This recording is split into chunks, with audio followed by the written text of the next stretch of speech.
அப்பாடி அப்பப்பப்பா.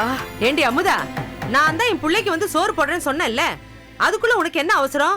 ஏன் என் பிள்ளைக்கு நான் சோறு போட மாட்டேனா?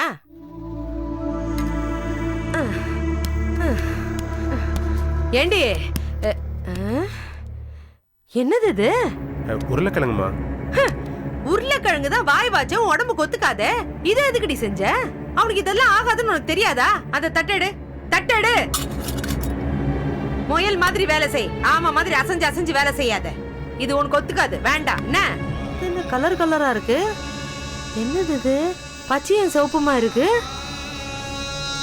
கேரட் பீன்ஸ் ரெண்டத்தையும் ஒன்னா போட்டு சேர்த்து சமைச்சு வச்சிருக்கே. இப்படி யாராச்சும் செய்வாங்களா? இப்படி எல்லாம் தான் சமைக்க சொல்லி உனக்கு செல்லம்மா சொல்லி கொடுத்தாளா?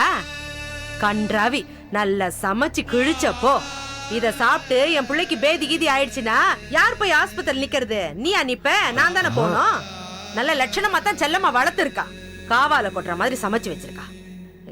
ஏன்டா நீ என் வாயை பாத்துக்கிட்டு இருக்க? நீ சாப்பிடு. உனக்கு கல்லு வயிறு, உனக்கு எதுவும் ஆகாது. எது சாப்பிட்டாலும் சீக்கிரம் செரிமானம் ஆயிடும். சாப்பிடு சாப்பிடு சாப்பிடு. அமுதா, கொஞ்சம் சாம்பார் ஊத்துறியா? சாம்பாரா? குடு. அத ஊத்தாத. அந்த சாம்பார கொஞ்சம் கிட்ட குடு. சாம்பார் இது கழனி தண்ணி மாதிரி இருக்கு. என்னடி சாம்பார் இது? உப்பு இல்ல, காரம் இல்ல, புளிப்பு இல்ல, ஒண்ணுமே இல்ல. இத போய் சாம்பார்னு என் பிள்ளைக்கு ஊத்துற? ஐயோ, அத அந்த சாம்பார அப்படியே எடுத்து அவனுக்கு கொட்டு. அவன் சாப்பிடுவான். ஏன்னா அவன் பொண்டாட்டி ஊருக்கு போயிருக்கா. ஹோட்டல்ல தான் அவன் சாப்பிட்டுட்டு இருக்கான். அந்த கன்றாவிக்கு இந்த கரமாந்திரம் எவ்வளவோ பரவாயில்ல. அவன் சாப்பிடுவான். நீ சாப்பிடுறா, சாப்பிடு. நீ எந்திரிச்சு போடா. என்னடா பொம்மை மாதிரி உட்கார்ந்துட்டு இருக்க? என்னடா நீ அவளை பாத்துக்கிட்டு இருக்க?